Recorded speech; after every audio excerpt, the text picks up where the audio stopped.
जो बच्चे CA foundation के अटेम्प्ट में फेल हो चुके होते हैं ना, उनको पता होता है कि ये 11th-12th जैसी नहीं है। वरना तो काफी सारे बच्चे सीए फाउंडेशन की प्रिपरेशन ही नहीं करते, ये सोचकर कि भैया 11th-12th के ऊपर बेस्ड है, इसमें से ही क्वेश्चन आएंगे, 11th-12th स्ट्रॉन्ग है तो हम सीए फाउंडेशन क्रैक कर जाएंगे। लेकिन जब बच्चे का अटेम्प्ट लगता है तब उसको आइडिया होता है यार यहां पर तो बहुत सारी चीजें डिफरेंट है। हाँ, माना कि कुछ कॉन्सेप्ट 11th-12th के हैं, लेकिन जो कॉन्सेप्ट 11th-12th के हैं वहां से तो क्वेश्चन कम बनते हैं, जो नए कॉन्सेप्ट हैं वहां से क्वेश्चन ज्यादा बनते हैं। अगर कोई बच्चा सीए फाउंडेशन के अटेम्प्ट में फेल हो जाता है तो मेरा उससे पहला क्वेश्चन यही होता है, क्या आपने अपना पूरा सिलेबस कंप्लीट किया था? अगर उस बच्चे ने अपना पूरा सिलेबस कंप्लीट नहीं किया, मतलब 95% के अराउंड सिलेबस कंप्लीट नहीं किया, तो उस बच्चे की ही गलती है, उसका फेल होना बनता था। ऐसा नहीं है कि आप यहां पर इंपॉर्टेंट चीजें करके चले जाओगे और आप पास हो जाओगे। जो बच्चा सिर्फ इंपॉर्टेंट चीज पे फोकस करता है ना, उसके यहां पर पास होने के चांसेस कम हो जाते हैं। इसलिए 15 से 20% बच्चे जनरली सीए फाउंडेशन के एग्जामिनेशन में पास हो रहे हैं, क्योंकि उनका माइंड क्लियर नहीं है, उनके पास स्ट्रेटेजी सही नहीं है। दूसरा रीजन, अगर कोई बच्चा सीए फाउंडेशन में फेल हुआ है तो मेरा दूसरा क्वेश्चन ये है कि आपने अपने सब्जेक्ट के प्रॉपर टेस्ट लगाए या नहीं लगाए। प्रॉपर टेस्ट का मतलब है कि आपने अपने रेलेवेंट सब्जेक्ट का एमटीपी सॉल्व किया, आरटीपी सॉल्व किया, आपने पीवाईक्यूज किए कम से कम 4 अटेम्प्ट के। अगर बच्चा कहता है नहीं है तो फिर उसके लिए वो बच्चा ही जिम्मेदार है कि वो फेल क्यों हुआ, उसको पता है। अब भाई साहब, तीसरा क्वेश्चन, कई बार बच्चा कहता है कि सर मैंने एक सब्जेक्ट पढ़ने के लिए बहुत सारे टीचर्स को रेफर कर लिया, थोड़ा सा कंटेंट मैंने उस प्लेटफॉर्म से पढ़ लिया, थोड़ा सा कंटेंट मैंने उस प्लेटफॉर्म से पढ़ लिया, हाँ मैं फ्री में पढ़ना चाहता था लेकिन अलग अलग टीचर को फॉलो किया, तो वो फेल क्यों हो गया? वो फेल इसलिए हो गया क्योंकि जब एग्जाम नजदीक आया ना तो उसको पता नहीं है कि सारा का सारा कंटेंट कहां है, सारा का सारा कंटेंट कहां है, उसके पास सिस्टमैटिकली रिकॉर्ड ही नहीं है, तो वो रिवीजन सही से नहीं कर पाता, आखिरी टाइम पे वो खुद अपनी प्लानिंग कर रहा है फेल होने की। तो मेरे दोस्त, फेलियर बच्चे यानी वो बच्चे जो सक्सेसफुल नहीं हुए सीए फाउंडेशन के प्रीवियस अटेम्प्ट के अंदर, वो जानते हैं कि वो फेल क्यों हुए हैं। तो आपके लिए रिपीटर स्वैप, आपके लिए प्रॉपर स्ट्रेटेजी यही रहेगी कि सबसे पहले आप अपनी वीकनेस के ऊपर काम करो। जो भी आपने गलतियां करी थी वो गलतियां मत करो। अगर आपने सिलेबस कंप्लीट नहीं किया है तो सबसे पहले सिलेबस कंप्लीट करो। हां, अगर आप किसी बैच से पढ़ाई कर रहे हो तो उस बैच से सिलेबस कंप्लीट कर लो, किसी भी प्लेटफॉर्म से पढ़ रहे हो, हमसे पढ़ रहे हो, कहीं और से पढ़ रहे हो, सबसे पहला फोकस आपका सिलेबस कंप्लीट होना चाहिए। लेकिन ऐसा नहीं होना चाहिए कि पहले आप पूरा सिलेबस कंप्लीट करोगे फिर जाके टेस्ट दोगे। नहीं नहीं नहीं, एक चैप्टर कंप्लीट करते हो उसका टेस्ट दो, 2 चैप्टर जो भी एक पोर्शन कंप्लीट कर रहे हो सब्जेक्ट वाइज उसका टेस्ट देना चाहिए आपको। अगर आप नहीं दे रहे हो तो आप फिर से फेल होने की प्लानिंग कर रहे हो। रिवीजन करनी बड़ी इंपॉर्टेंट है। आप टीचर्स के वन शॉट देखो भैया, वन शॉट देखने से क्या होता है ना, चीजें देखने से जल्दी याद रहती हैं, पढ़ने से कम याद रहती है। तो साइंस भी बोलती है कि जो पढ़कर चीजों को लर्न करता है, याद करता है, उससे ज्यादा इफेक्टिव तरीका है देखकर वो चीजों को याद कर सकता है। इसलिए वीडियोस ज्यादा पावरफुल सॉल्यूशन है आपकी प्रिपरेशन के लिए। हाँ यार, एक सब्जेक्ट है इकोनॉमिक्स जो बच्चों के फेलियर का सबसे बड़ा कारण बनता है। कैसे? बच्चे कहते हैं लॉ के अंदर सबसे ज्यादा फेल होते हैं। अरे भाई साहब, वो तो फेलियर की दास्तान फेलियर ही जाने, क्योंकि उसने प्रिपरेशन नहीं करी। बहुत सारे बच्चे इस वजह से फेल हो गए हैं कि उनका टोटल एग्रीगेट ही नहीं बन पाया है। हाँ वो पास है, चारों सब्जेक्ट में 40 से ऊपर है, लेकिन उनका एग्रीगेट नहीं बन पाया। एग्रीगेट ना बनने के पीछे सबसे बड़ा सब्जेक्ट जिम्मेदार है इकोनॉमिक्स। क्यों जिम्मेदार है? एक तो बच्चे लेट इसकी प्रिपरेशन करना स्टार्ट करते हैं। लेट प्रिपरेशन स्टार्ट कर रहे हो तो मतलब इकोनॉमिक्स का क्या कर रहे हो भाई तुम? इकोनॉमिक्स में तुम 80+ टारगेट करके चलो, क्योंकि तुम्हारे पास ये एक ऐसा सब्जेक्ट है जो तुम्हारे नंबर बढ़वा देगा। वो 80+ एंड में प्रिपरेशन करने से नहीं आते, आपको पहले से ही जागना पड़ेगा। अभी तुम ये वीडियो देख रहे हो, आज से ही जाग जाओ। मैंने चाणक्य 3.0 बैच के अंदर 42 आवर्स के अंदर 6 वीडियोस बनाई है।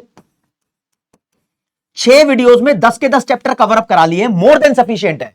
और चाणक्य 3.0 बैच में चले जाओ, फ्री बैच है पीडब्ल्यू के मोबाइल ऐप के अंदर, वहां पर टेस्ट वगैरह, क्विज वगैरह भी अटेम्प्ट कर सकते हो, नोट्स भी डाउनलोड कर सकते हो। हां, इसकी वीडियोस आप यूट्यूब से देख सकते हो, इसी चैनल से देखो और वहां पर डाउनलोड करो। अगर आपके पास कोई भी सोर्स नहीं है तो मैं रहा ना सोर्स, राइट? ऐसे भी अदर टीचर्स हैं जो अलग अलग फैकल्टीज है, सबने इस बैच के अंदर करवाया है। और जो लेटेस्ट प्रैक्टिस चल रही है वो संचय बैच में चल रही है। तो मैंने भी संचय बैच के लिए प्लान किए हैं आप लोगों के लिए, तो आपको साथ में बने रहना है। किस तरीके से हम आपका एग्जाम क्रैक करवाएंगे, उस स्ट्रैटेजी को, स्टाइल को आपको फॉलो करना पड़ेगा, ये जरूरी है। वरना आपको जो पसंद आता है उससे कर लो, उसमें कोई दिक्कत नहीं है। लेकिन मेरे दोस्त, जो जानी मानी चीज है उस पर ज्यादा विश्वास रहता है, उस पर ज्यादा क्रेडिबिलिटी रहती है, तो आपको पता ही होगा कौन ज्यादा जाना माना है, किसके ज्यादा इस टाइम पर ज्यादा रिजल्ट्स प्रोड्यूस हो रहे हैं, कौन अच्छे से पढ़ा रहा है। तो वो भी एक तरीके से आपको रिसर्च करनी पड़ेगी और उस हिसाब से अपना डिसीजन लेना पड़ेगा। इसको आप ज्यादा डिले नहीं कर सकते, क्योंकि जितना डिले करोगे उतना खुद का नुकसान करोगे। हाँ, तो स्टेप बाय स्टेप बात करता हूं मैं। राजे, आपसे सबसे पहली बात यह कहता हूं कि आप लोग सबसे पहले जो आपके स्ट्रॉन्ग टॉपिक्स है ना, आप इसको कम टाइम दो, क्योंकि ये तो आपके स्ट्रॉन्ग टॉपिक्स हैं। अगर आपको पार्टनरशिप अकाउंटिंग आती है तो पार्टनरशिप अकाउंटिंग को कम टाइम दो। ठीक है, जो आपको नहीं आता उसको ज्यादा टाइम दो। तो वीक टॉपिक्स को आपको ज्यादा टाइम देना पड़ेगा या वीक सब्जेक्ट को आपको ज्यादा टाइम देना पड़ेगा। ये किसी भी सब्जेक्ट के अंदर ऐसा मान के चलो, राइट। आपको भूलना नहीं है कि भाई साहब लॉ का जो पेपर है ये राइटिंग वाला है और आपको डेली राइटिंग प्रैक्टिस करनी है। अभी भी टाइम है, 2 से 3 क्वेश्चन कम से कम आप खुद लिखो। लॉ का सब्जेक्ट आपका तभी क्लियर होगा, तभी क्रैक होगा जब तुम खुद को टाइम दोगे। ये सबसे बड़ी ऐसी चीज है जो सेल्फ प्रैक्टिस से तुम कर सकते हो। सीख लोगे टीचर से, लेकिन पेन तुम्हें खुद चलाना पड़ेगा पेपर के ऊपर।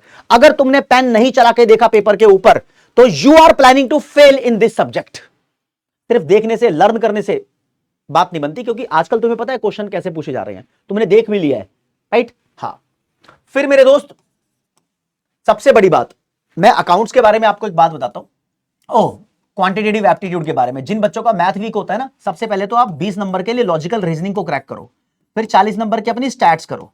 ये तो 60 नंबर हो गए तुम्हारे।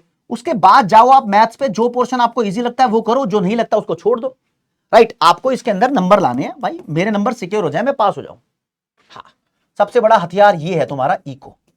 इको के अंदर तुम्हें धुरंधर बनना पड़ेगा, क्योंकि ये बचाएगा आपकी एग्रीगेट को, राइट। और सीए फाउंडेशन को जस्ट पास करने की मत सोचो भाई, तुम दिल से पढ़ाई करो, चीजों को कंप्लीट करो, ताकि आपके मार्क्स ज्यादा से ज्यादा स्कोर हो। कहीं पर भी हथियार मत डालो, क्योंकि हथियार डालने से तो काम खराब ही होगा। एंड वक्त तक फाइट करेंगे। और अगर बच्चे ऐसे होते हैं, देखो किसी का अगर एक अटेम्प्ट रह गया ना, उसको दूसरे अटेम्प्ट में लगता है यार अब मेरा होगा नहीं होगा, अगर अब मेरा नहीं हुआ ना तो फिर घर वाले मेरे को सीए करने नहीं देंगे। कई बार ऐसा भी लगता है। ये सारी चीजें नॉर्मल है, ये सबको ही लगती है। पहले अटेम्प्ट में भी लगती थी कि होगा नहीं होगा, दूसरे अटेम्प्ट में लगती है कि घर वाले छुड़वा देंगे। अगर तुम इन चीजों को अपने ऊपर हावी होने दोगे तो फिर तुम्हारा काम खराब हो जाएगा। ये चीजें तुम्हारे साथ अटैच हो चुकी है, चलती रहेंगी, इसको तुम स्किप नहीं कर सकते। बस हाँ, तुम एक काम कर सकते हो, हाँ भैया कुछ भी हो, लेकिन मेरे पास अभी टाइम बचा हुआ है, इस टाइम को तो मैं प्रॉपर यूटिलाइज कर लूं, इस टाइम के अंदर मैं स्टडी कर लूं। तो अपनी स्ट्रैटेजी बनाओ, एक दिन में डुअल सब्जेक्ट पढ़ो, ऐसे कि एक सब्जेक्ट थ्योरी का उठाओ, एक सब्जेक्ट न्यूमेरिकल उठाओ। फॉर एग्जांपल आपने लॉ उठा लिया और अकाउंट्स उठा लिया, तो 2 सब्जेक्ट एक दिन के अंदर पढ़ो, ठीक है।